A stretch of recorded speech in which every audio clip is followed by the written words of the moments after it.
Shalom Aleichem, chers amis de Martinique. Comme vous pouvez le voir, ça se rapproche. Be'ezrat Hashem, qu'on soit réunis très vite. Alors, quelques petites paroles concernant notre paracha de Vaishlach, que nous allons lire ce Shabbat, Be'ezrat Hashem. Il y a un passage dans la paracha de Vaishlach au sujet de Yaakov, Vaïvater Yaakov Levado, et qui veut dire Yaakov est resté seul. Nous dit Rashi qu'il est allé retourner là où il campait pour récupérer des affaires qui lui appartiennent. Et il est allé seul.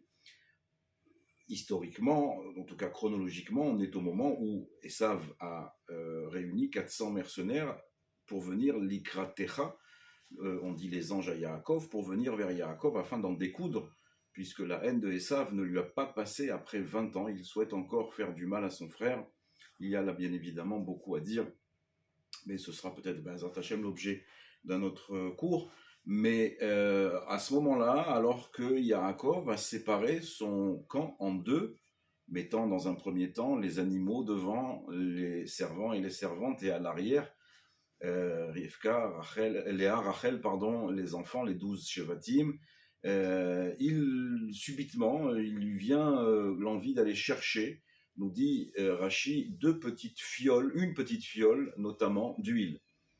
On peut s'interroger sur la raison pour laquelle, alors que la menace gronde, la menace est imminente, puisque, et je le rappelle, Esav a réuni 400 hommes armés pour venir décimer le camp de Yaakov. Alors le camp, on dit Machané en hébreu, hein, le camp de Yaakov.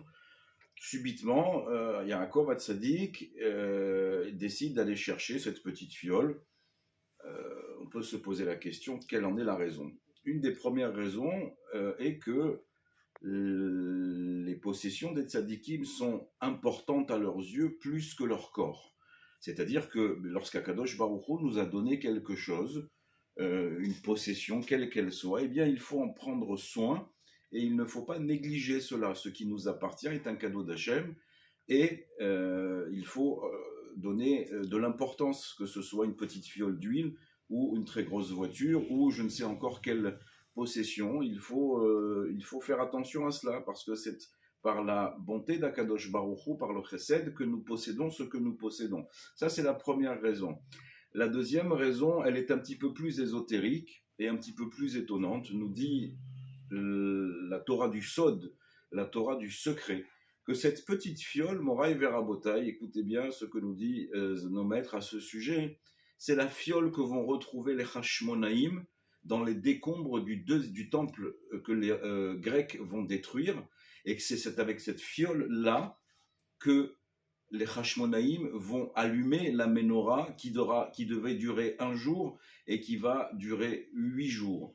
On a déjà ici un siman de Hanouka, nous dit le Sod, nous dit la Torah cachée, cette petite fiole que va récupérer Yaakov Avinu alav shalom, c'est la fiole que vont utiliser les Hashmonaïm pour faire brûler dans le Beth Amikdash la menorah et qui va durer pendant 8 jours. On s'approche bientôt de Hanouka, la lumière va bientôt éclairer les ténèbres.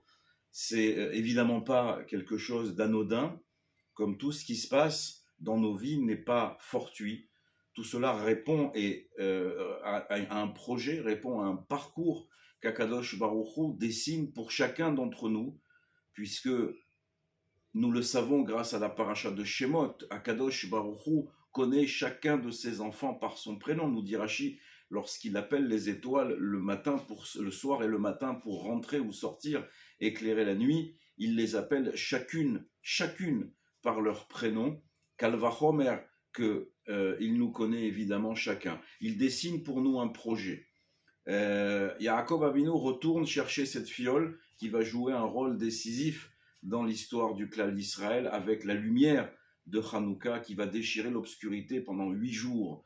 Ce miracle, on aura l'occasion également d'en reparler, Be'ezrat Hashem, une autre fois. Mais voilà, je pensais que c'était intéressant d'attirer votre attention sur ces deux faits-là. Le fait d'être respectueux des choses que l'on a et le fait que cette fiole a été miraculeuse et nous explique nos maîtres pourquoi Yaakov Avinu est retourné la chercher.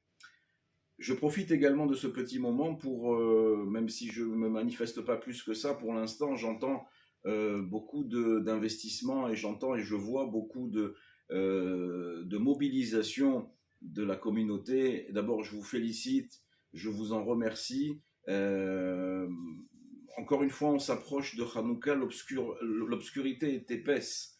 Malheureusement, les combats reprennent ce matin en Eretz Israël et on va encore vers des moments difficiles. Il y a cependant, Moraï Verabotai, une chose extrêmement importante qui est aussi liée à la paracha avec l'épisode de Dina, lorsque Dina va être attrapée par les habitants de Shrem et violée et kidnappée. Et deux enfants de Yaakov prennent les armes et vont défaire et massacrer la population de Shrem. Étonnamment, Yaakov les gronde, les réprimande, leur fait de la morale en leur disant qu'il ne fallait pas faire ça. Rendez-vous compte de ce que l'on va penser de nous après.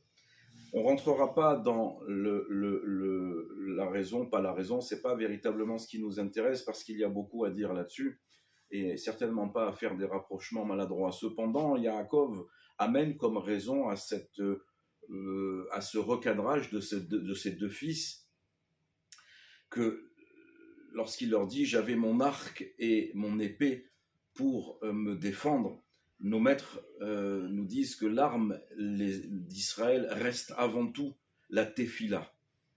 La tefila est pour nous l'arme absolue. Donc, prenons exemple sur Yaakov et prions. Soyons plus concentrés dans nos tfilot, dans nos teilim, dans nos brachot, que la tfila ne soit pas comme une charge dans laquelle on se débarrasserait, comme le disent nos maîtres dans le Shulchan Aruch par exemple, que ce ne soit pas une charge, qu'on prenne le temps de dire chacun des mots avec beaucoup de kavana, avec beaucoup de concentration, parce que c'est notre arme, à l'instar de Yaakov Avinu qui dit à ses fils, mon arme à moi, c'est la prière, comme l'a dit Yitzhak à son fils Yaakov, c'est kol Yaakov, l'arme de Yaakov, Israël, c'est sa tefila. Voilà mes chers amis, Shabbat Shalom Umevorar, Besurot Tovot, qu'Akadosh Baruch Hu protège tout le klal Israël où qu'il soit, qu'il ramène les 157 otages à la maison sains et saufs. À très bientôt, Shabbat Shalom Umevorar.